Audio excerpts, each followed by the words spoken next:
ago, and the left won. And when the left wins, you can't contest the outcome because, of course, it's legitimate. But not everyone in Brazil is convinced of that. In fact, millions of people think the election was rigged, and they now have a criminal as president. So there are protests underway across the country.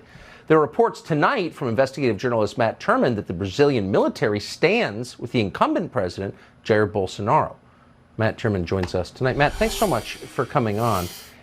I know it's a complicated situation, but you follow this as closely as any English speaker. How would you summarize it?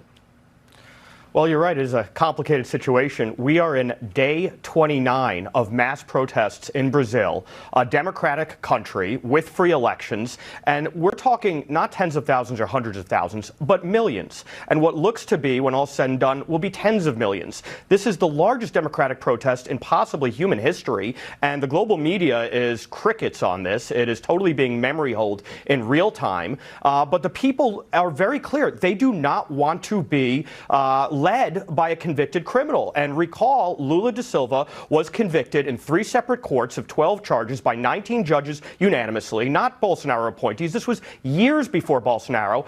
And his judicial appointees in the Supreme Court had freed him in the last 2 years just so he could run in this race. And they annulled and vacated his multiple sentences, 12-year sentence, 580 days he served. They let him out to run. And Brazil has a law in the books that says no convicted felon can be an elected office. And they vacated that. They absolutely put him on the chessboard so that they could attempt to control the outcome. And now the people en masse are crying foul. Even in the districts where he supposedly has a stronghold, say the Amazon with indigenous peoples, they're marching on Brasilia. Every city in the country is filled with protesters. And now the question is, what is to be done when you have a judiciary that is not comprised of judges in the classical sense, impartial, nonpartisan judges, but political appointees and partisans who are working to skew an electoral outcome. And so the military has a special role in the Brazilian Constitution, Article 142, that says they are the ones to adjudicate separation of power disputes. And it looks like this will be coming to a head.